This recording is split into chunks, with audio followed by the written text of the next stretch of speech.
Good afternoon, everyone. My name is Lara, and I'll be the chair for session 4 of the conference. I would like to start by acknowledging the traditional custodians of the Whadjuk land on which we meet today and pay my respects to their elders, past, present, and emerging. Just a few housekeeping points. Just don't forget to sign the CPD registers on the table if that's relevant to you. And we've also placed some evaluation forms on each table for people to fill out if they could. All good feedback, of course. So as many of you are likely aware, WA's Aboriginal heritage laws are currently in the process of reform. The Aboriginal Cultural Heritage Bill was released last year for public consultation. The WA government have since released further information about key changes that will be expected in the release of the new bill, which is hopefully imminent. When introduced, the bill is intended to establish a modern approach to protecting Aboriginal cultural heritage in Western Australia. It is a required shift given the events of Juukan Gorge last year, which was a salient indication that our Aboriginal cultural heritage laws are in need of reform. The final report into the destruction of Indigenous heritage sites at Juukan Gorge was passed down only a few weeks ago. The report highlighted that indeed, conflicts over protection of Aboriginal heritage and the loss of heritage in Australia is not confined to Juukan Gorge. In this context, I'm pleased to introduce our first speaker for this session, Dr. Lauren Butterley. Dr. Butterley will be presenting on the era of Aboriginal heritage and reform, reflections across state law reform and the Commonwealth Juukan Gorge inquiry. Sorry, I'll introduce a bit more. Dr. Butterley is Special Counsel in the Perth office of the Environmental Defenders Office and specialises in heritage law and Indigenous environmental governance. She holds a Bachelor of Arts, a Bachelor of Laws with first-class honours, and to top it off, in 2020 was awarded her PhD on the topic of Law of Indigenous Governance of Sea Country in the Northern Territory. Now you may clap.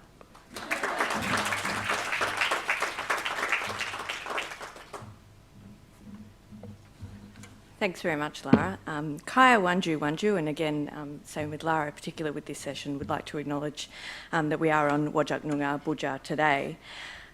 I'm just going to note 3 issues up front. The first one being more general, that I'm always learning from my clients and what Australian law, which is, what we are talking about today, and what settler state law is prepared to recognise as Aboriginal cultural heritage, and what Aboriginal cultural heritage is to Indigenous peoples according to Indigenous laws and knowledge systems are different. And in this context, it's really important to keep that in mind, that settler state legal system is applying categories, boundaries, definitions and divisions that may not be relevant within or respectful to Indigenous legal systems. I'd also like to acknowledge that part of this presentation today is that there's a room full of people, and for some of you, you'll have been dealing with these issues all day, every day for several months and more. And there will be other people that don't deal with heritage every day. And so I've taken a sort of middle ground to this presentation today, in that I am not going to do an in-depth analysis of the current draft bill, and it is one of, it is a current draft, but there have been other drafts. And instead, I'm going to look at some of the more overarching themes and a discussion of this era of reform that we're seeing. And I think the broader national context is also important for us to see in Western Australia, because it raises themes and challenges that are useful for us to consider in our local context at this position and point that we are now at. I guess the third thing to say is that there's at least 3 areas in this presentation that I reckon someone could write a PhD about, although having most recently completed mine last year, I probably wouldn't tell anyone, suggest to them that they undertake a PhD. But that sort of indicates the complexity of some of the issues that we've got going on here. And they're not just legal complexity, it's about reform, how we do reform, how we think about reform, how we think about things in a national context as well, and how we think about the relationship of international law to domestic laws. So I think that it gives us, there's a level of complexity associated with that, and there's also great opportunity. So I just wanted to think about that as well. Okay, so in terms of the contents today, I did want to give an overview of cultural heritage protection legislation in Australia. And part of this is just, I think it's important that we understand that we are not the only jurisdiction undergoing reform, and that other jurisdictions have done that before, and in fact, it's fallen over in some jurisdictions as well. A snapshot then of this contemporary era of reform across the states and also considering the Commonwealth level as well. Look at the Commonwealth Juukan Gorge inquiry final report, which, as Lara said, only came out about a fortnight ago now. That is the final report of the Joint Standing Committee on Northern Australia, which was commissioned in the wake of the devastating destruction of the Juukan Gorge. But it has considered a much broader range of issues. So there was an initial report, interim report done in 2020, which really dealt with kind of Western Australia and looking at the destruction incident itself. And then the report released 2 weeks ago, the final report, has canvassed a much wider range of issues, including recommendations for Commonwealth reform as well. And then I am going to look at WA cultural heritage law reform and some of the themes and also where we're at there, and then overarchingly look at some of the themes and challenges. So cultural heritage is managed primarily by the states and territories, and for some of you, you're going to know this very well through various legislative and policy settings. So that's the sorts of day-to-day regulation. And there are some consistencies across the jurisdictions, but there's no nationally coordinated approach to the management of cultural heritage. One of the things I'll say here is that you can see that there's different dates associated with these. So you've got, the two acts in the middle in the 80s, then you've got Queensland and Victoria in the 2000s, as well as the ACT, and then you've got 3 acts there in the 70s, and they all have something in common, which I'm going to come back to. So there are also several pieces of Commonwealth legislation that are relevant to heritage, but the 2 main ones are the Aboriginal and Torres Strait Islander Heritage Protection Act, or the ATSHIP Act, and then the EPBC Act. Now, the ATSHIP Act operates in such a way that it's a protective mechanism of last resort, where if state and territory legislation is ineffective or inadequate to protect heritage areas, then this Act can operate at that point, potentially. So it allows the responsible minister, which is actually the Minister for Environment, to make declarations seeking the preservation or protection of a specified area from injury or desecration. However, the minister shall not make a declaration over an area in a state or territory unless they have consulted with the appropriate minister for the state or territory. So there's a consultation with the state or territory minister, and that establishes whether that area can be sufficiently protected under state or territory legislation. It's quite a unique way of operating. There is wide discretion in the Act as to whether the minister makes a declaration. It's really widely accepted that this Act has not been very effective and is also not very efficient. It's kind of an end process. So you go through all the other processes and then you make a declaration. It's clearly much better to put better work up front and better consultations up front than to go through this process and then also, as has happened recently a lot, end up in litigation. It was reported in the 2016 State of the Environment report that in the 5 years between 2011 and 2016, there was 32 applications for emergency declarations under that Act and 22 applications for long-term protection, and there was no declarations made in those 5 years. The data since 2016 hasn't been sort of formally released, and one of the things that was raised in the Juukan Gorge final report was that it raises real issues of transparency.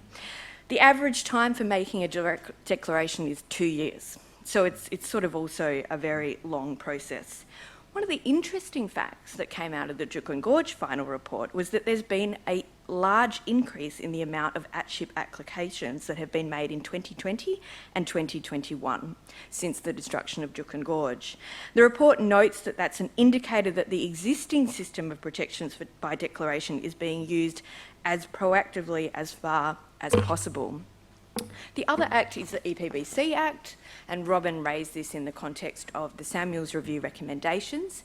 That establishes a natural heritage list that can include Indigenous places that are of outstanding heritage value. However, there are relatively few Indigenous cultural heritage sites on that national heritage list. And another aspect that we see from our clients is that there's no real sense of participation or ownership or engagement of that process through the EPBC Act. So even though you might have an area that's listed, there's no continual sort of conversation that goes on about that. So the Martuwarra Council reflected in their submissions to the Juukan Gorge inquiry that, no one had ever made contact with them about the area that had been listed, even though it's on their country. So just a sense of kind of not really having an active engagement in that. In terms of the era of reform, what we've got here is we've got 3 jurisdictions that have not been substantially updated since the 1970s. And when you consider how much has happened since the 1970s, let's just take Mabo in 1992. There's been a lot that's happened since then. Each of those jurisdictions is going through a reform process. WA and New South Wales have gone through multiple rounds. Obviously, WA is going through a particular round now, which is probably the furthest we've gotten, but there have been attempts in the past. And they have generally lasted over many years, and Tas is now on its second attempt, but again, it looks like this might be a more sophisticated attempt. So New South Wales is currently the only jurisdiction that doesn't have standalone cultural heritage legislation. You might have noticed that it's in the National Parks and Wildlife Act in New South Wales currently. The government has acknowledged, similarly to here, that their act is outdated, inefficient, and doesn't give Aboriginal people enough say over management of their heritage. A standalone Cultural Heritage Act was put forward as part of their most recent reform process. In 2018, a draft bill was prepared after 2 rounds of consultation and submissions were received. And the last thing they did there was a summary of those submissions that was released towards the end of 2018. Some of the main concerns of Aboriginal parties in the submissions were that critical decisions were left to the minister with significant discretion, that there was uneven appeal opportunities to the New South Wales Land and Environment Court, and that there were concerns about adequacy of resourcing and membership legitimacy of the new Aboriginal institutions that were proposed. Nothing further happened. So actually New South Wales got to exactly the point that we're at now. So that's sort of something interesting for us to consider. So in effect, they were in a similar place to where WA is right now, and that process effectively has come to a halt. And we haven't seen anything else on that process since 2018, and the National Parks and Wildlife Act is still the piece of legislation currently in operation in New South Wales. Tasmania is also currently undertaking a review. They produced a report in March 2021. The government has broadly accepted those recommendations, which includes the need for a totally new statute as well. They are now proposing an initial process of consultation that will be about how to do the reform. So the first thing they're going to do is consultation about how to design the reform process. At this stage, there's no promises on the timing on that, but Tasmania is into that process now and we'll be closely watching WA. I'm going to come back to WA later on in the presentation. The Northern Territory undertook a limited review in 2016. I should say that, and this came through in the Juukan Gorge final report, the Northern Territory has by far the most robust of the pieces of particularly older heritage legislation, but even more generally. They have an independent authority that has a majority Aboriginal custodians nominated by the land councils as the major decision-making body. Now, interestingly, the minister does actually have the ability to review decisions of that body, but that has actually only occurred 4 times since that legislation started, which is interesting, and only once has the minister overridden the decision of the Aboriginal Areas Protection Authority, which is that majority traditional owner body in the NT.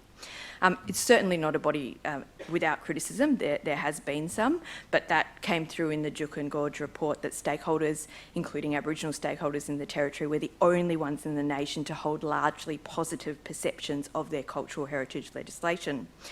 Notably, however, any of you that have worked in the Territory will know that a lot of those perceptions are also based on the Aboriginal Land Rights Act, which is a Commonwealth Act that applies to the Northern Territory, which is considered one of the best forms of heritage protection in Australia and does actually provide a limited right to withhold consent to mining on certain Aboriginal land. So there's an intersection there that is important to recognise too.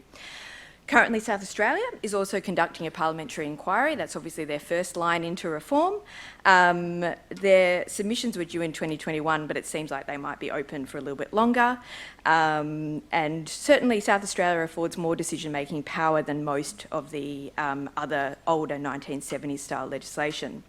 Queensland and Victoria overhauled in the 2000s, and the criticisms of those pieces of legislation now that came through in the final report are much more specific about certain things that have been done in the legislation and the way that they operate. For example, issues in Victoria with registered Aboriginal parties and where there might be more than one voice and how that can be accommodated. So they have reformed their pieces of legislation with much more Aboriginal decision-making in them, and are sort of part of a different era in that regard.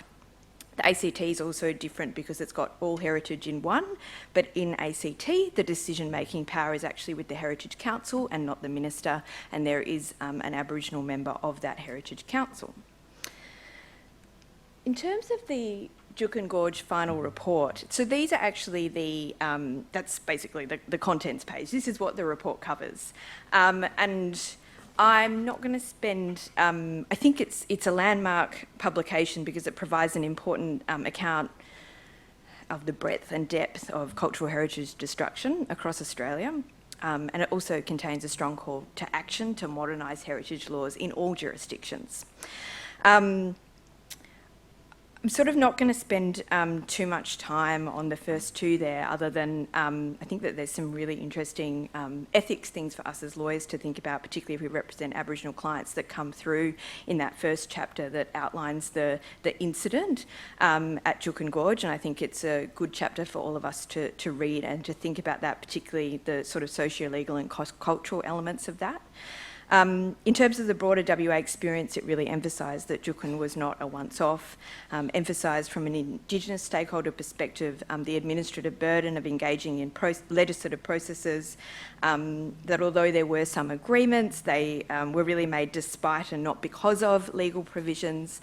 And the committee also said that they were heartened that there had been a reckoning over these events, and that some companies in the resources industry are reflecting on their relationships and trying new models of engagement. Nevertheless, the committee noted that there hadn't been, there'd been little transparency in that regard. In terms of the assessment of state and territory frameworks, I'd really encourage you to read, I really encourage you to read the whole thing, but it goes through each of the pieces of legislation and has all the stakeholder perspectives from all different sides, and it's a very rich document in that sense. But they really said that stakeholders in each, the frameworks that came out with the more Aboriginal decision-making came out with the stronger acceptance by traditional owners, and that also, but more generally at the moment, there was a predominantly negative view of cultural heritage legislation across the country. In terms of the Commonwealth framework, they looked at the importance of the criticism of the ATCHIP Act and the EPBC. Then they came to focus on the UN Declaration on the Rights of Indigenous People, and noted that FPIC, free, prior and informed consent, is a core principle of the UN Declaration on the Rights of Indigenous People. They noted further, and this is the committee, many Aboriginal and Torres Strait Islander groups stated that from their perspective, ministerial decision-making powers were in conflict with FPIC. And in this context, the committee noted, most, if not all, cultural heritage legislation in Australia fails to adhere to FPIC principles, as decision-making is often not placed in the hands of Aboriginal and Torres Strait Islander people. They also acknowledged that industry has been engaging with FPIC and that in many respects legislation has been falling behind. They then presented part of the way forward, which for them a major part of that was the reform of Commonwealth legislation initially. So a new framework, a new Commonwealth framework should be developed through a co-design process with Aboriginal and Torres Strait Islander peoples that should set out minimum standards for state and territory heritage protections consistent with international law, including the UN DRIP. Those minimum standards should include, amongst other things, an ability for traditional owners to withhold consent to the destruction of heritage, primary decision-making power in relation to cultural heritage, mechanisms for traditional owners to seek review. But they also said the Commonwealth should retain an ability to extend protection or override decisions under inadequate state or territory legislation. In terms of the reform timeline then in Western Australia, and it's sort of, you can see how the Juukan Gorge report is also a part of this too. So this did commence in 2018, and then we had an identifying gaps analysis. It was a government-designed reform process, a discussion paper in 2019, the release of the exposure draft bill in 2020, and then there's been a recent round of information sessions about the amended draft. Although publicly, we've got publicly a list of amendments that have been made to the draft, but the current draft is not public, and then the release, obviously in the last 2 weeks, of the final report, which, as I'll come back to, makes some recommendations to the WA government.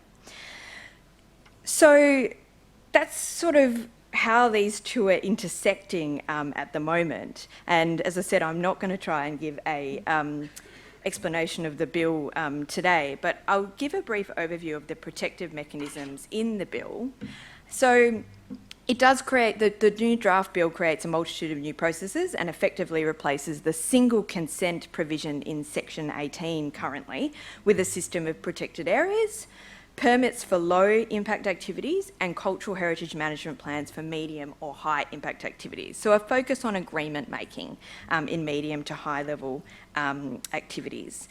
There is a part of the bill that now talks about what consultation means and how that needs to be approached, and there's also a preliminary assessment of harm involved. I should say minimum, low and medium to high impact have now been renamed in the new draft to Tier 1, Tier 2, Tier 3. One area of the bill that has received a lot of attention is that the Minister has final decision-making power with respect to an management plan if the Aboriginal party and the proponent do not agree. To summarise very briefly, the proponent may apply to the Aboriginal Cultural Heritage Council, which is a body that's appointed by the Minister, which has to have, as far as practicable, the majority of members as Aboriginal people. So the proponent may apply to that council for authorisation of a management plan where the period for negotiation has ended and the proponent has not been able to reach agreement with the Aboriginal party about the terms of the management plan. The council can only make a recommendation if it's satisfied that there has been sufficient consultation in accordance with the statute and that there have been reasonable steps to avoid or minimise harm. The Minister may then authorise the management plan as set out in the recommendation, authorise another management plan, or refuse to authorise that plan. That decision of the Minister is to be based on whether the Minister is satisfied that the statutory requirements are made out, so that includes the consultation and also the avoiding or minimising harm, and also what is in the interests of the state, which has been another focal point. Further, in the latest iteration of the bill from the list of amendments, the previously provided for appeal to the State Administrative Tribunal for a decision about an Aboriginal Cultural Heritage Management Plan has been removed. So there is now no appeal to the State Administrative Tribunal for Aboriginal parties. All proponents, I should say, no appeal for anyone. And the reason stated for that amendment in the document that has been released by the government is, and this is a quote, on the basis of principles of modern government's public administration and the recognised responsibilities of the elected government of the day. And I definitely say there's a PhD in the relationship of that statement to the UN DRIP and international law and the sort of relationship of how Australia will look at those issues. So that's an interesting part of that. The Juukan Gorge final report did contain some critique of the WA situation, and I think one of the interesting parts about that is that it raised this issue of the decision-making power of the Minister, but raised it in the sense of conflicting views about that. So the committee notes with concern that Aboriginal organisations' views indicate that they have concluded that provisions allowing the Minister may make decisions about approvals in certain circumstances will mean that the Minister will make decisions and do so on a routine basis. and this interpretation appears to reflect the negative experiences of traditional owners of the operation of the current Aboriginal Heritage Act. I think that's a really interesting reflection, that there's a sense there of the understanding of how the old Act has operated and a concern that this ministerial decision-making power might continue in the same way. And I think that the committee goes on to say it will be challenging for the WA government to pass legislation that is generally acceptable to all parties if such a fundamental problem of trust is not overcome. They're kind of taking that out of the statutory interpretation and the black law and looking at that in a kind of bigger picture way that I think is a really important thing to think about. Of course, in terms of industry, at this point there's support for modernising the legislation across the board. There's wide acceptance of the key principles of the bill. In general, in industry, there's mostly support for the minister having the ultimate decision-making authority. There's also some concerns about insufficient detail in the bill and some criticisms of the penalty regime in relation to lack of clarity. And certainly the review sets out those concerns as well, the report. Does leave us, and I'm just going to finish up here soon, with some interesting questions now about the timing of all of this. So it's clear from the submissions to the current draft bill and the Juukan Gorge inquiry that there are serious concerns in the Aboriginal community about the current draft. Some in the Aboriginal community have called for a complete redraft and a co-design reform process. In terms of the Juukan Gorge report, there hasn't been a formal response from the federal government, although it has been a relatively short amount of time. We probably wouldn't expect that yet. But the reality, of course, is that any reform process in a Commonwealth level is going to take a long time. And also that the, that co-design process will involve a lot of planning and a lot of thinking about reform in really different ways, perhaps, to we have done that before. The state government response to the report, and this is a quote, is that they feel that their bill is in line with the committee's findings and recommendations, and they also talk about the rounds of consultation that they've undertaken. Industry, I think, is keen to have some certainty and have some legislation as such. In the meantime, we're all obviously having to work within the paradigm of the current legislation, which is well acknowledged to be insufficient. But I would say that that's not in itself a reason to not stop and make amendments to the draft bill, if that is what it takes to get it right, because otherwise WA may end up needing to make further amendments down the track as well. And certainly the major controversial issue at the moment is that final decision-making power of the minister, especially given that the SAT no longer has an appeal option for review, and I think we might need to start thinking about other ways in which we might think about that in terms of independent decision makers or other forms of review by independent people or bodies. So in terms of wrapping up with themes and challenges, Indigenous decision making absolutely must be central, and that really came out of the Juukan Gorge final report. But operationalising UNDRIP and FPIC is a big thing that we are going to need to think about, and we're going to have to think about that and how that is achieved. The era of reform is going to continue for some time, and as you can see, it's going to continue across the country. And designing reform is really something that we have to think a lot more about. Some jurisdictions have had multiple attempts. Other jurisdictions can learn from each other, but also there are significant local concerns that need to be taken into account. And getting that design right is really important. Then there's the continuing relationship between the Commonwealth and state and territory laws, and that's obviously something that the Juukan Gorge final report has really taken on the head. And finally, the relationship between environmental law and cultural heritage law, which I'm looking forward to the next presentation about in that context. And I'll finish up there, Lara.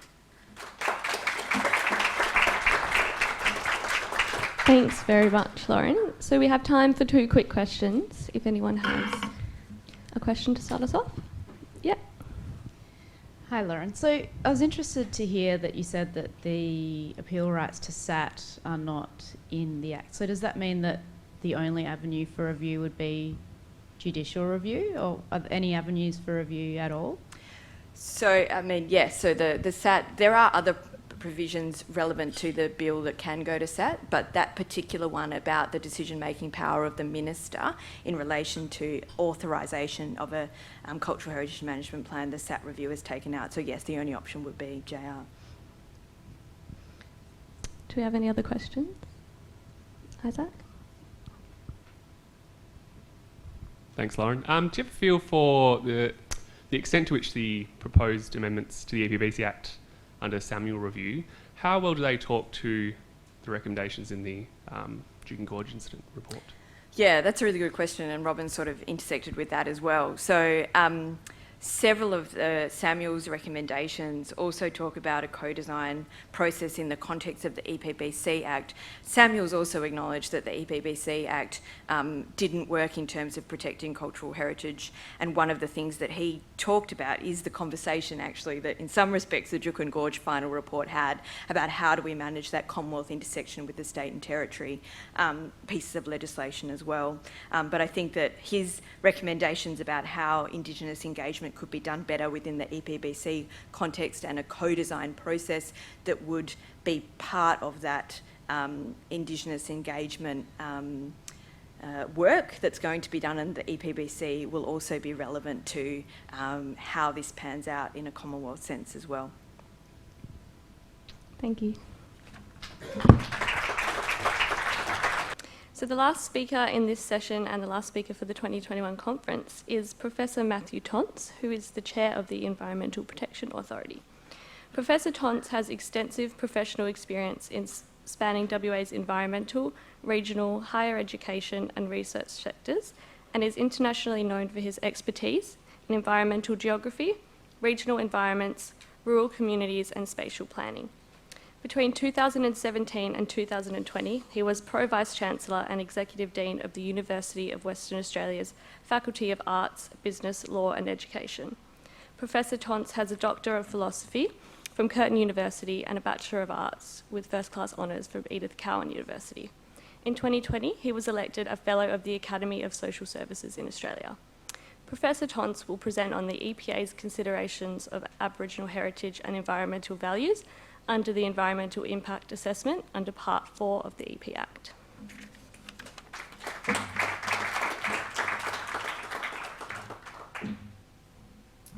Well, thanks very much for that warm welcome. And also, can I acknowledge the traditional owners of the land on which we're meeting, the Whadjuk Noongar people.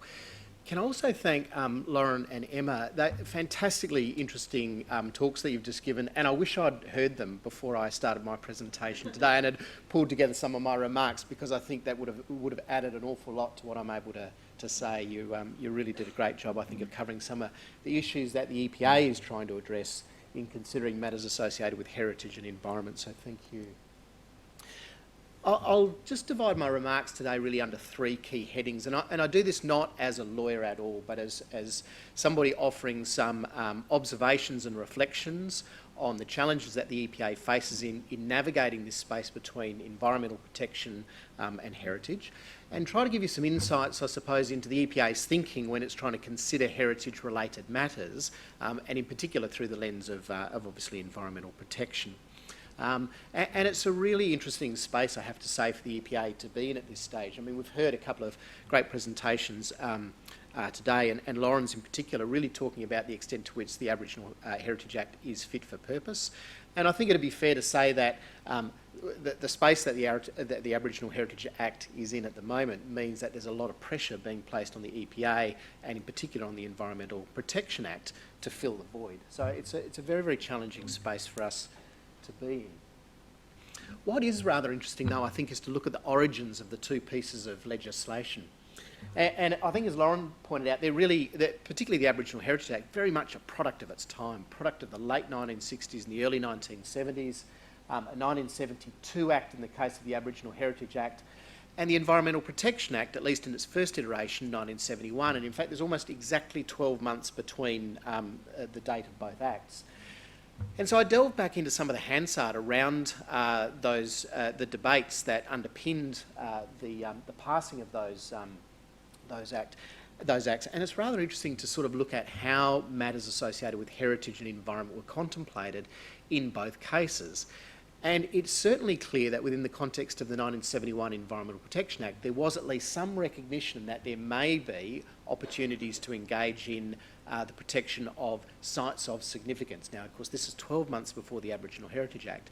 Then we get into some of the debates around the Aboriginal Heritage Act, and there's some debate to say, well, actually, doesn't the Environmental Protection Act provide that cover already? So really at the outset, there's already an interaction between these two pieces of legislation.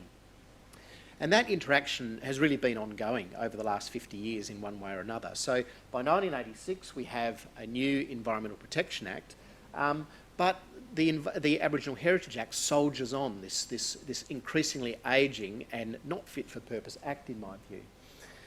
I guess what both pieces of legislation do, though, is they really recognise the way in which Aboriginal heritage is deeply embedded within an environmental context. The extent to which one can separate environmental heritage easily from matters associated with environmental processes, biological, physical, is very, very difficult.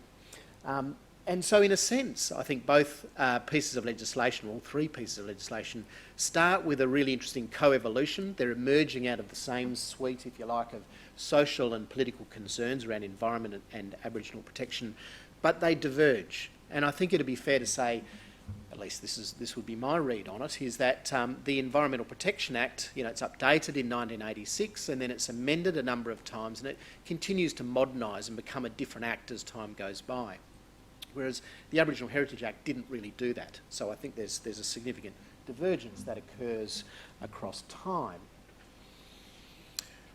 It's also worthwhile just digging back into both the 1971 Environmental Protection Act and then the 1986 Act and the way in which environment is contemplated. And really right from the outset, but in the 1971 Act, you can see that social considerations, here sound, odours and tastes I thought was rather intriguing. I didn't quite know what was meant by tastes, right alongside radiation, which was also somewhat concerning, but also the social factor of aesthetics. You can see that there's a sense amongst those who are crafting this Act that people are a really important part of the environment, as are their social and cultural systems and cultural landscapes. Moving on to 1986, we can see that sharpens up somewhat. So environment means living things, their physical, biological and social surroundings, and importantly, I think, the interaction amongst all three. And the most recent amendments to the Act just sharpen up again the definition of the question of social surrounds. And it's the reference here to aesthetic, cultural, economic, social surroundings to the extent to which they directly affect or are affected by physical or biological surrounds. And I think that's a really key consideration for the EPA is not to consider social surrounds in the absence of a discussion about physical and environmental processes or physical and environmental structures, but to make sure that we're viewing those things through the lens of physical and biological environmental factors. It's also fair to say that I think if you look across the history of EPA work, that there is a long engagement with various forms of various matters associated with Aboriginal heritage. So if we go right back to the Red Book series here, I apologise, it's a little blurry on the left here, and then the Conservation through Reserves Committee work. A fantastic pioneering work that was done in the 1970s that enhanced the conservation estate within West Australia. When you delve into the text of those documents, there is quite a bit of discussion at various points about the importance of protecting sites of Aboriginal significance, so culturally significant sites, but also beginning to touch on cultural landscapes. That then continues here across as we move across the top there into if one delves into the annual reports through the late 1980s through into the early 1990s, you can see within the EPA an increasing focus around matters to do with Aboriginal people.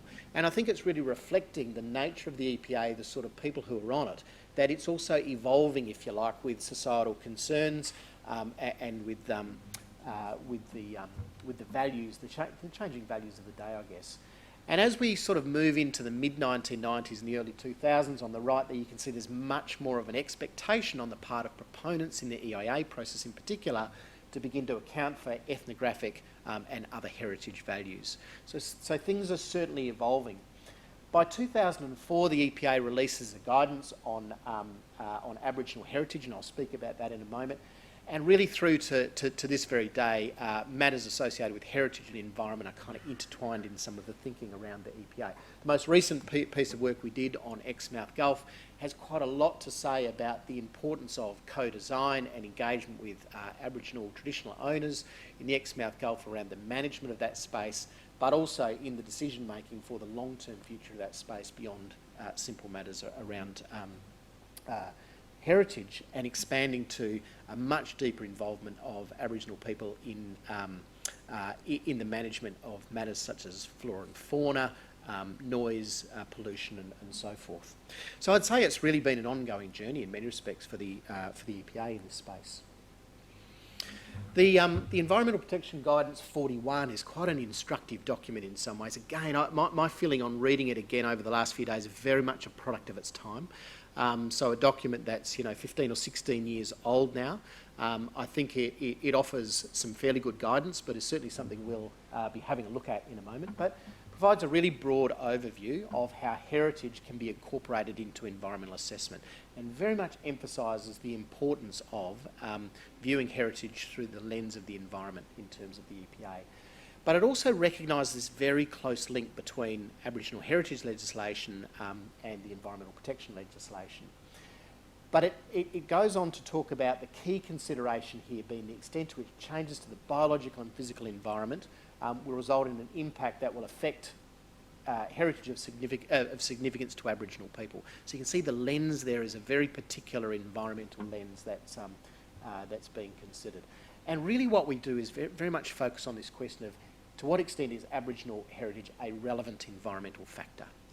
To what extent is it consistent with the objectives embedded within our environmental factors? And if it is a factor, how will a proponent avoid and minimise adverse impacts? So that's the 2004 interpretation, I suppose, and that's been informing much of the EPA's thinking for the period since its publication. But as I said, in my view, it's a very much a product of its time. I think it reflects some of our history. It reflects where the EIA process was at that stage in terms of practice, and I think things have moved on. And in particular, I suppose, the thing that's most apparent to me in looking at the work that proponents do, but also that TOs talk to us about, is a sharp move beyond, if you like, the material view of heritage and a static view of environment, and a much greater appreciation of ethnographic environmental values, cultural landscapes, and so forth. So the extent to which things like geomorphic features, the extent to which particular locations, particular vegetation complexes and so on, have important cultural associations is something we're hearing much more about. And it's actually quite heartening in many of the discussions that I've had, at least with proponents, that there is a recognition of the importance of that. So I don't think in this space, proponents are at all oblivious to the fact that these are really important considerations for traditional owners. I guess the other thing that's really striking to me is the extent to which Aboriginal people clearly have a right and an expectation to be actively engaged in the EIA process.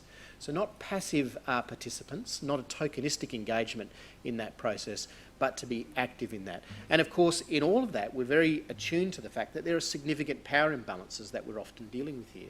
We're often dealing with proponents with very deep pockets, are able to afford very expensive consultants, and often traditional owners who are not as well resourced with significant expectations in terms of their time and expertise. So a really complicated balancing act there, but there is certainly a recognition of the need for a deep involvement of traditional owners in the EIA process. I guess the other things that have moved on, the context has shifted in terms of the questions around social licence and ESG. The community expectations are different to where they were even 3 years ago, even 2 years ago.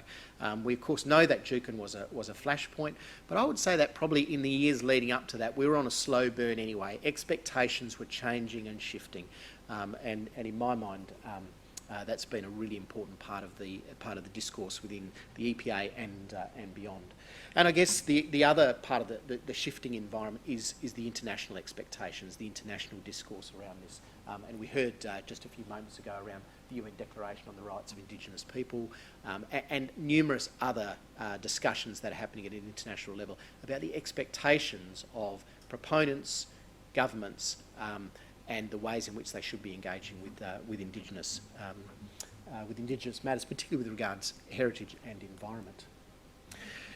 So one of the really interesting exercises we've been through, as Lee probably talked about in her presentation a little while ago, was a really deep dive into a range of views around the EIA process as part of the Act Amendments work.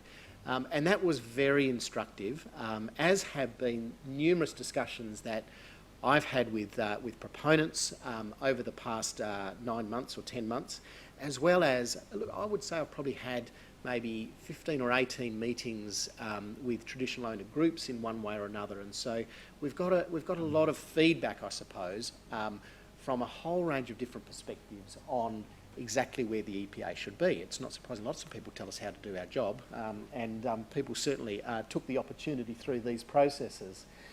So we kind of could talk about this as two quite significant extremes, and look, I think most of the discussion would probably have been in the middle, but let's talk about the two extremes for a moment. Probably one of the most significant things that we heard was that the failure of the Aboriginal Heritage Act means that the EPA, the Environmental Protection Act, is being seen as cover for the weaknesses in that Aboriginal Heritage Act. So the expectations have risen significantly around what the Environmental Protection Act might be able to deliver in terms of protection of environmental values and aspects of heritage. So it's certainly been seen as, you know, as a means of providing a backstop, if you like, to those shortcomings. And there was a view that's been expressed quite consistently, I think, that, you know, the EPA should play more in that space in order to protect those values, particularly where there's a strong intersection between environment and heritage. There's also a growing discussion, I suppose, around the role of the EPA needing to offer full protection of Aboriginal heritage beyond the site level, so at the landscape scale. So increasingly around a focus on cultural landscapes and connectivity across broader regional spaces, and even at a more sub-regional and local scale. So certainly a significant part of the discussion has been around making sure our considerations are not necessarily local, but are at a wider scale. And that, of course, then relates to the question of cumulative impacts, and I'm sure Lee probably talked a little bit about that in her discussion earlier on, so, you know, that's an important part of the consideration. The other thing that we've been left in no doubt about, particularly from traditional owners, is their desire, and indeed I believe their right, to be fully engaged in the EIA process, not through tokenistic efforts, not through consultation that places pressure on traditional owners and forces them to the table to operate at a speed that they're uncomfortable with. I think one of the findings, Lauren, correct me if I'm wrong, I'm just looking for you, in the Juukan report was the culture of seeking swift approvals was a major problem. And, you know, it's one of the things that we hear consistently is, can you speed up your approvals process? Well, hang on a second, we'll speed up the approvals process, look what can go wrong. So, you know, that's an interesting balancing act as well.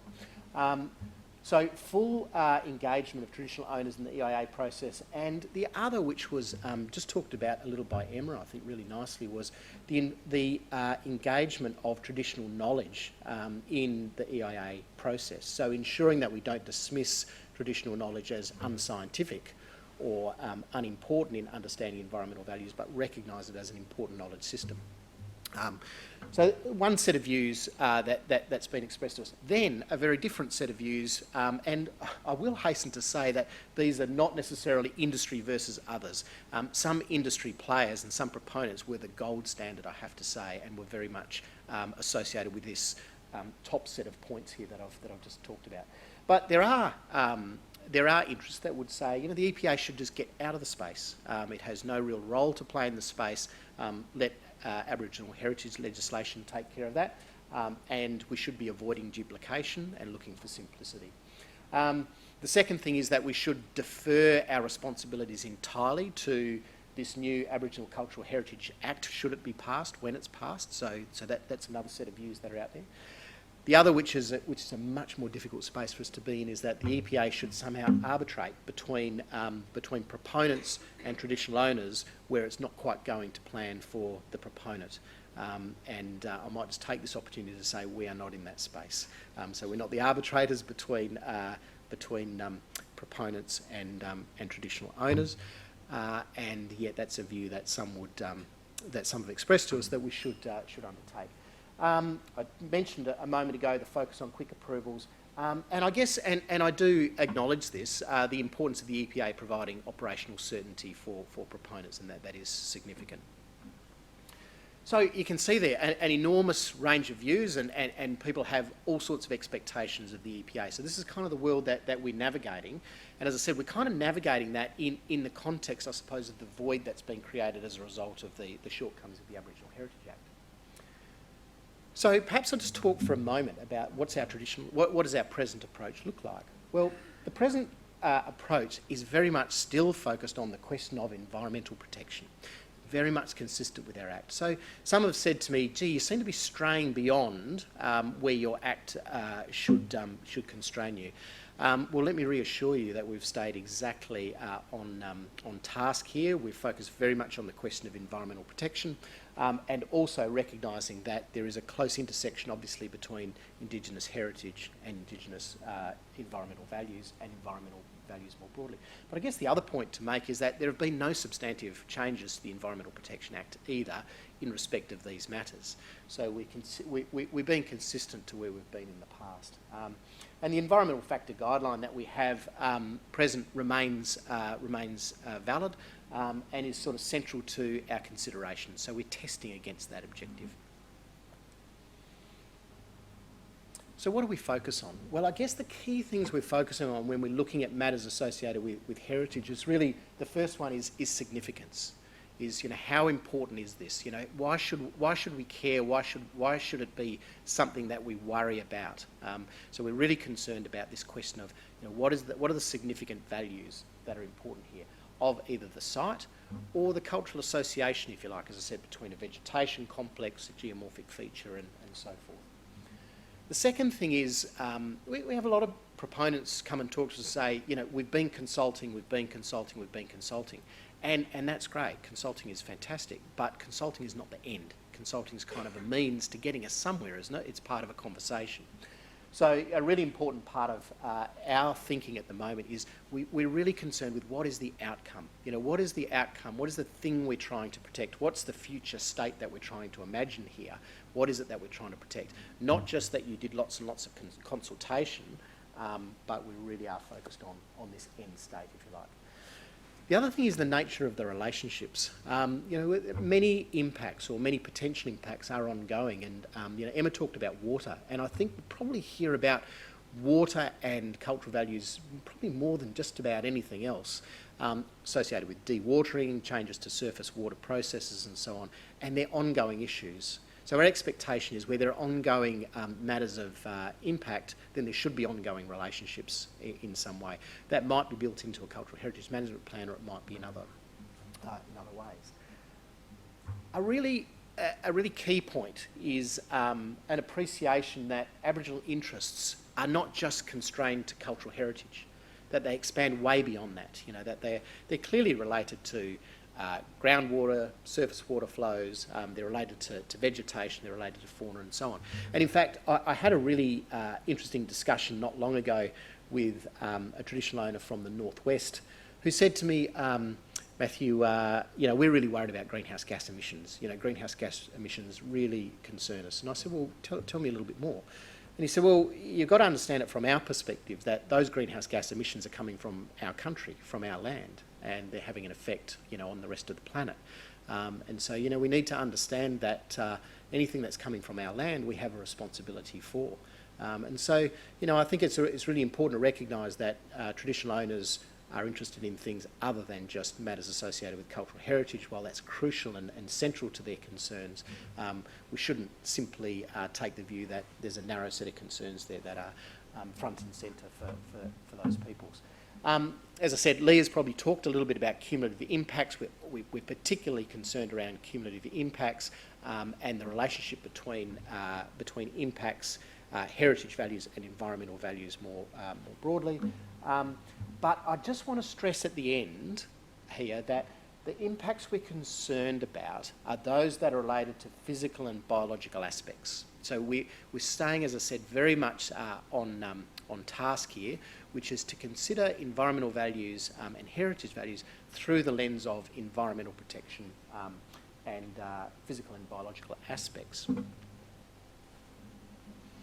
So what happens next? So as I said, it's quite a challenging space for us to be in just at the moment. So we're waiting with and watching with interest about how things might play out in terms of an Aboriginal Cultural Heritage Act. I was interested in Lauren's observations that in New South Wales it kind of got to where it is now and then got stuck. So, you know, we're hoping that that's certainly not the case and that we move into something that's going to be cutting edge and make a significant contribution to some of our work. And we'd be certainly interested in looking at the extent to which that piece of legislation might be able to help us in some of our work. But the key thing here is that whatever that act looks like, it ultimately needs to be able to stack up against our environmental objectives. So it's well and good for that piece of legislation to regulate or to oversee something. That's really not really the question for us. The question is, to what extent does that piece of legislation potentially help us address our factor objectives and the goal of environmental protection? I think it'd be fair to say, though, once we get a bit of a line of sight on whatever that piece of legislation looks like, we will need to really go to work on looking at our social surrounds guidance in the light of that and how we might draft a revised guidance and exactly what that might look like given the uncertainty around that piece of legislation at the moment. So certainly we would need to be looking at Guidance Statement 41 and the need to contemporise that. I do think it is a product of its time, as I said, and align that with this new piece of legislation should it fit the bill in terms of addressing our own act. So maybe I'll just sum up and then we've got a bit of time for a conversation. So I think it's probably worthwhile just emphasising there's no real substantive change to the way in which the EPA is doing things. But I would say, you know, we're learning pretty fast in this space. We're having to adapt pretty fast in this space as well. And we recognise that community expectations, the expectations of traditional owners are changing fast and that we need to keep pace with that. So we're on a bit of a journey as well and learning fast. We recognise that we're situated in a space where there are significant community expectations and expectations of the EPA by both the broader Western Australian community, but also in particular by traditional owners. And I suppose one of the things that has been really evident to me in many of the discussions with the traditional owners has been the loss of confidence, the loss of trust in decision-making organisations and in government more generally to be able to deliver on their aspirations. And so it's something that I'm certainly very mindful of, and I'm sure my colleagues on the EPA are very mindful of, is that, you know, we're not part of that series, I suppose, of letdowns that traditional owners have experienced.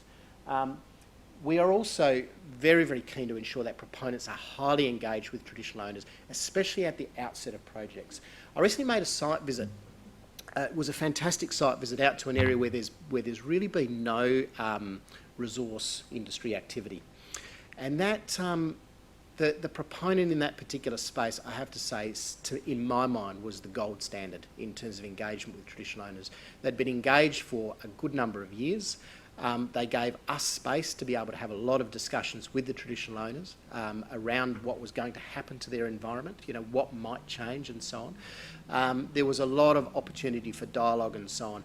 And importantly, I felt the company, the way in which it engaged very early and in a very, I think, methodical and careful set of conversations was really instructive. And I think it's really important for us in terms of the work that we do around assessments that we have confidence that those discussions have been really well handled and managed. So a high level of engagement by TOs in the EIA process. And I guess, you know, the last thing, as I said, we're all sort of waiting and seeing where things might go with the Aboriginal Cultural Heritage Bill and if it becomes an act and, you know, what that might look like. So now I understand you've got cocktails waiting, so I wouldn't want to stand between lawyers and cocktails, so I might wrap up there. We still have time for a few questions. So if anybody has any questions.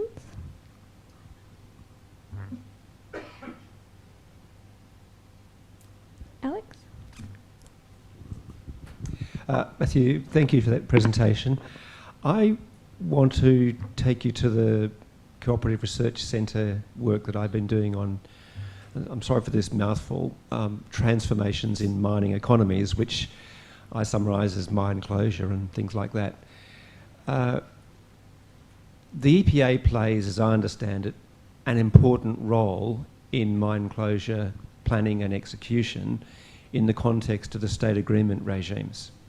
So whilst that process is normally managed under the Mining Act, when you go to the state agreement regimes, the Mining Act is to a large extent disapplied, and you've got a confidential process of proposals and approval of proposals under the State Agreement Act, and then there's EPA assessment and a final assessment decision made by the ministers.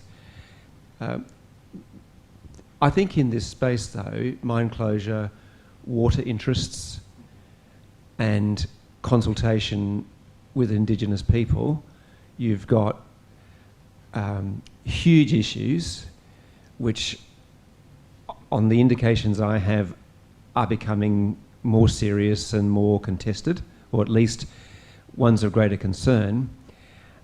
And you've got a huge gap in legislative guidance on what to do. So how has the EPA designed its process for how to address these issues, and what ultimately is the outcome for state agreement mines designing or planning and executing mine closure with those Indigenous water interests in mind? Look, I think I'd have to offer you the most candid answer that I possibly can. That is to say that we're probably still rather immature in this space, and that in fact there's an awful lot of work to be done. My observation is that there's much work that goes into the front end of the assessment, and there's much engagement at the front end. My observation is that, well, once the process gets going, the extent to which there's then active involvement is modest, and then I am increasingly, I wouldn't say concerned just yet, although it'd be interesting to have a discussion about that. What happens at the end? You know, what are the legacy effects, I suppose, particularly around cultural landscapes, and particularly around particular heritage sites.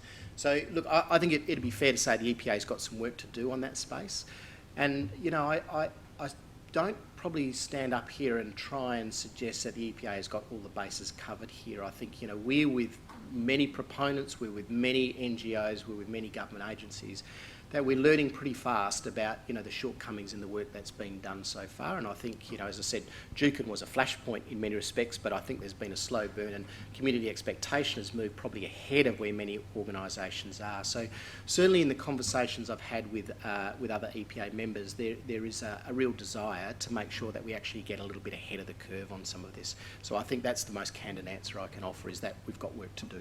Yeah. And we have another question at the back. Hi, it's Belinda Bastow.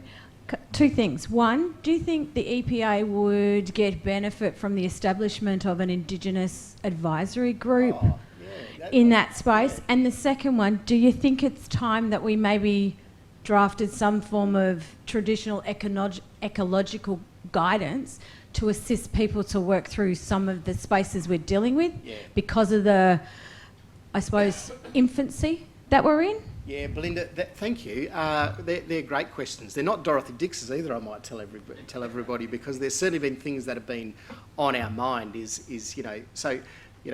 thing is, if you look at the EPA, it's small. There's only 5 of us, and we're very white. And so there's the extent to which traditional knowledge is actually captured within that decision-making process. So one of the discussions that I think we need to be opening up is to say, well, how do we make sure that we're able to access broader traditional knowledge, directly to be able to guide us a little bit in our deliberations. So really important. And of course the Act does give us capacity to establish groups, just like the stakeholder reference group that you're on, to provide for the establishment of panels or committees and so on to be able to guide us in doing our work. So it's certainly a live issue in my mind and something that I'd like to make some progress on. The other part of your question is also a really good one. So one of the things that I've been thinking a little bit about, and again, I've got a lot of learning to do in this space, but is how do we start to capture traditional knowledge in the EIA process, particularly around environment. Now, he's a person who's in huge demand, so I've only been able to get small amounts of his time, but Stephen Van Leeuwen spent some time with me recently to talk about, well, what are some of the small ways we can do that?